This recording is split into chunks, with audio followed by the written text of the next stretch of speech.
Thank you. আপনারা সবাই এসছেন। আমরা আজকের প্রেস কনফারেন্সটা খুবই সংক্ষিপ্ত।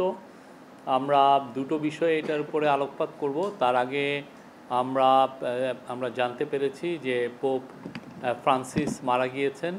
আমাদের চিফ অ্যাডভাইজার খুব শকড এবং উনি কন্ডোলেন্স জানিয়েছেন। এটা আমরা একটু পরেই কন্ডোলেন্স মেসেজ পাঠাবো, এটা আপনারা পাবেন।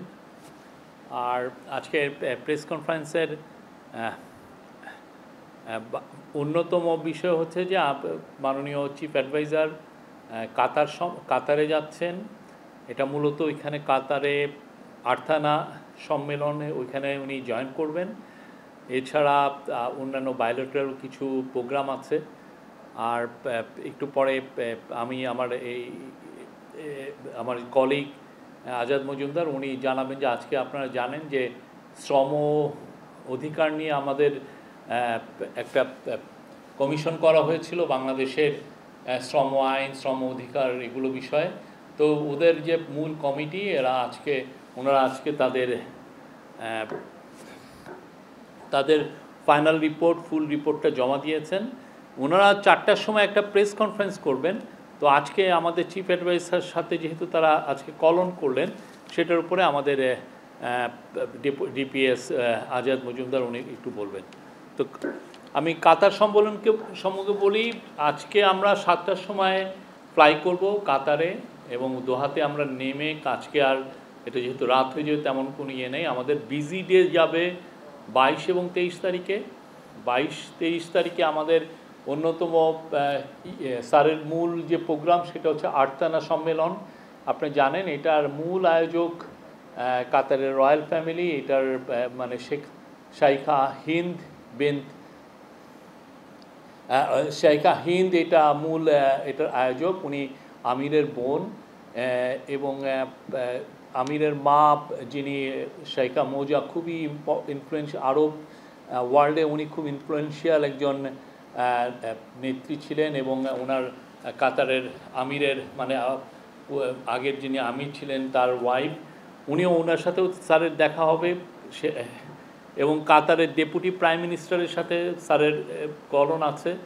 এছাড়া কাতারের আমির শেখ তামিম, উনি যদিও এখন একটু ট্রাভেলিংয়ে আছেন, বাট ওনার সাথেও আমরা আশা করছি ওনার সাথে প্রফেসর ইউনুসের একটা আলাপ হবে।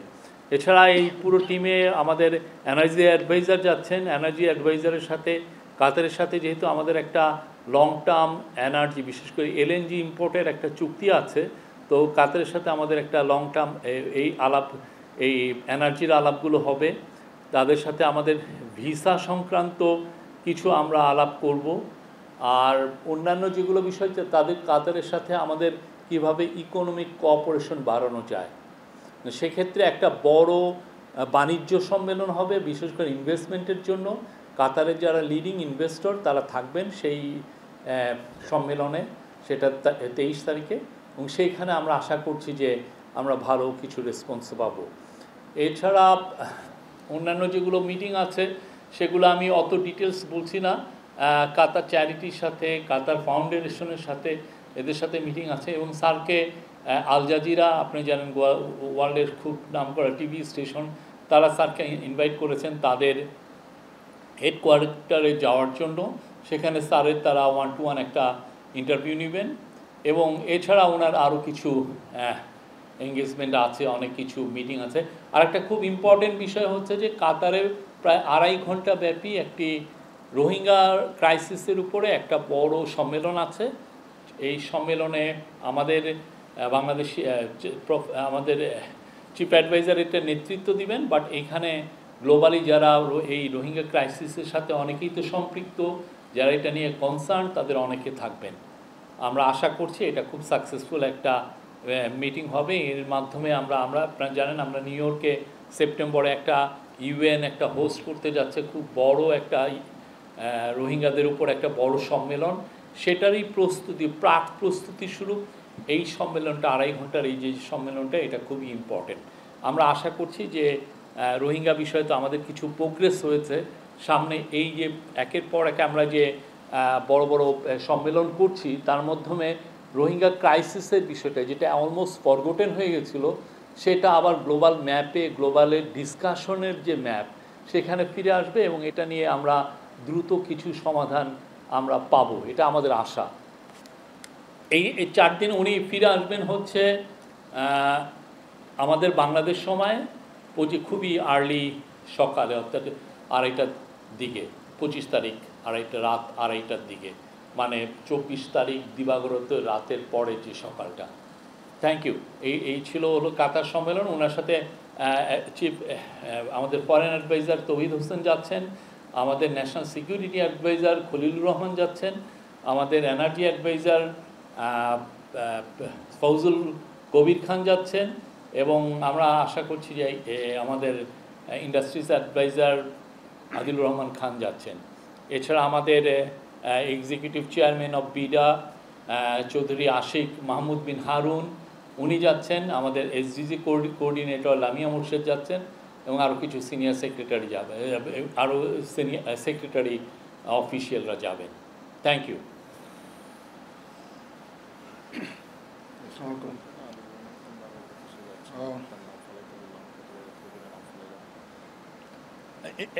একটা বিষয়, আদিলুর রহমান খানের বিষয়টা এখন আমরা শিওর না, সরি। এনার্জি অ্যাডভাইজার উনি যাচ্ছেন, সরি।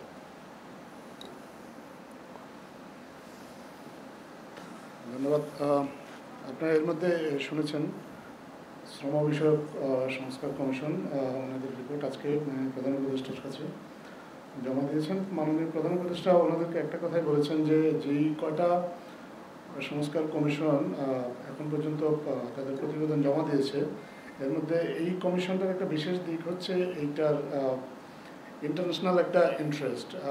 আন্তর্জাতিকভাবে এই কমিশন কী প্রতিবেদন দিয়েছে এবং সেগুলো কীভাবে বাস্তবায়ন করা হবে সেটা নিয়ে আন্তর্জাতিক মহলেরও একটা আগ্রহ আছে, এবং প্রধান উপদেষ্টা বলেছেন যে আন্তর্জাতিকভাবে প্রত্যেকটা সুপারিশকে বিশেষ করে স্ক্রুটিনি করা হবে এবং তারা দেখবে আসলে বাংলাদেশে শ্রমিক অধিকার নিশ্চিত করতে বাংলাদেশের অন্তর্বর্তীকালীন সরকার কীভাবে কাজ করছে, পাশাপাশি এই যে সুপারিশগুলো দিয়েছে এগুলো কীভাবে বাস্তবায়ন করা হচ্ছে। তো এটা একটা দিক আছে।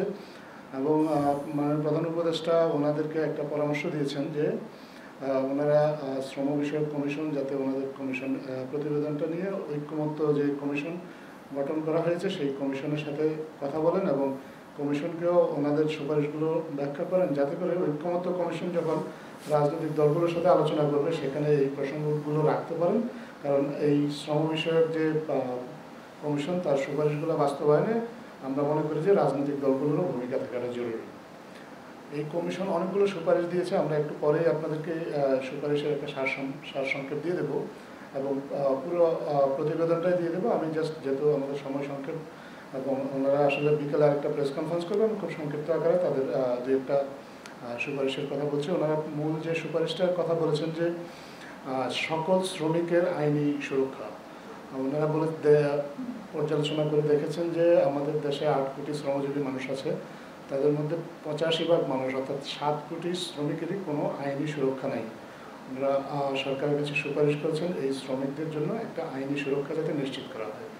পাশাপাশি জাতীয় ন্যূনতম মজুরি নির্ধারণের একটা সুপারিশ ওনারা করেছেন, যাতে করে সব পেশার বা সব ধরনের শ্রমিক যারা আছেন তারা আসলে এই জাতীয়ভাবে একটা ন্যূনতম মজুরির আওতায় আসতে পারেন, সেটা যেন নিশ্চিত করা হয়। এই সুপারিশটা করেছেন। শ্রমিকদের জন্য নিবন্ধন তথ্য ভাণ্ডার গঠন করার সুপারিশ কথা বলেছেন, যাতে শ্রমিকদের পরিচয়পত্র রাখা হয় এটার কথা বলেছেন।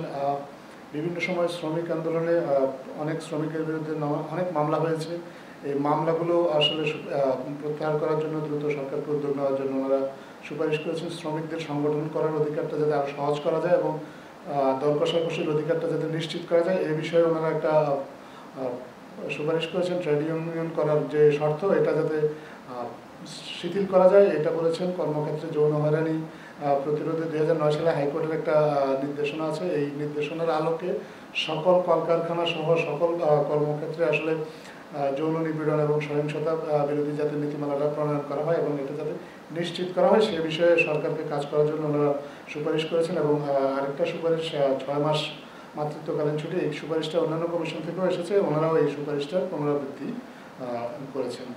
এর বাইরে ওনারা শ্রমিকদের জন্য একটা সার্বজনীন তহবিল করার কথা বলেছেন এবং যাতে করে শ্রমিকরা আপনার এই তহবিলের মাধ্যমে বেনিফিটেড হতে পারেন। বিভিন্ন সময়ে তারা নানা ঘটনা দুর্ঘটনা দুর্যোগের শিকার হন, যাতে শ্রমিকদেরকে এই তহবিল থেকে সহায়তা করা যায় এবং কর্মক্ষেত্রে সুস্থ পরিবেশ নিশ্চিত করার জন্য ওনারা একটা সুপারিশ করেছেন, শ্রম আইনে মহিলা শব্দের পরিবর্তে যাতে নারী ব্যবহার করা হয় এবং কর্ম পরিবেশে শ্রেণী ক্ষমতায় তুই তুমি ইত্যাদি সম্বোধন চর্চা বন্ধ করার একটা সুপারিশ করেছেন। আরেকটা গুরুত্বপূর্ণ সুপারিশ ওনারা করেছেন যে শ্রম আদালত সহ ট্রাইব্যুনাল এবং অ্যাপিলেট ডিভিশন পর্যন্ত সর্বক্ষেত্রে যাতে বাংলা প্রচলন করা হয় এবং এই বিষয়টা ওনারা একটা সুপারিশ করেছেন এবং সিদ্ধান্ত গ্রহণে নারী পুরুষ সকল শ্রমিকের অংশগ্রহণের একটা সুপারিশ করেছেন। মোটা দাগে এইগুলো হচ্ছে ওনাদের সুপারিশ। এর বাইরে আপনারা একটু বিস্তারিত হয়তো ওনাদের প্রেস রিলিজের মাধ্যমে পেয়ে যাবেন বা আপনার রিপোর্টটা পেলেও আপনারা এই বিষয়ে আরও বিস্তারিত জানতে পারবেন। এখন যদি আপনাদের এই বিষয়ে কোনো প্রশ্ন থাকে আমরা আপনাদের সেই প্রশ্নের জবাব দেবো। ধন্যবাদ।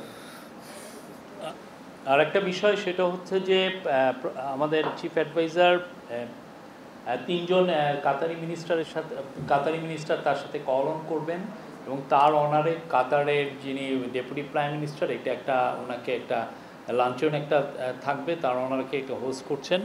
আর উনি আর্থানা সামিটে ওনার মূল স্পিচের বিষয় হচ্ছে role of social business, financial inclusion and microfinance in fostering sustainable development and economic opportunities for marginalized communities.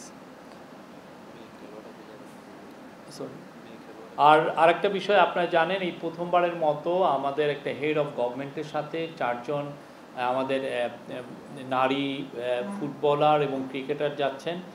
তাদের যেই অনুষ্ঠানাদি যে আছে তাদের জন্য সেপারেট অনুষ্ঠানাদি থাকছে। আমরা আশা করছি যে তারা কাতারি যারা স্পোর্টস অফিসিয়াল, আপনারা জানেন কাতার স্পোর্টসে অনেক উন্নত, তাদের সাথে কথা বলবেন আর তাদের সাথে অনেক ধরনের ভিউ এক্সচেঞ্জ হবে। কাতারের অনেক স্পোর্টস ফ্যাসিলিটিতে তারা ভিজিট করবেন এবং আমাদের সাথে কাতারের কী রকমের স্পোর্টসে কোলাবোরেশন করা যায় সেই বিষয়গুলো এই মিটিংয়ে আসবে এবং আমরা আশা করছি যে কাতারের স্পোর্টস মিনিস্টারের সাথে তাদের দেখা হবে এবং কাতারের স্পোর্টস মিনিস্টার আমাদের চিফ অ্যাডভাইজারের সাথেও কল অন করবেন। Thank you.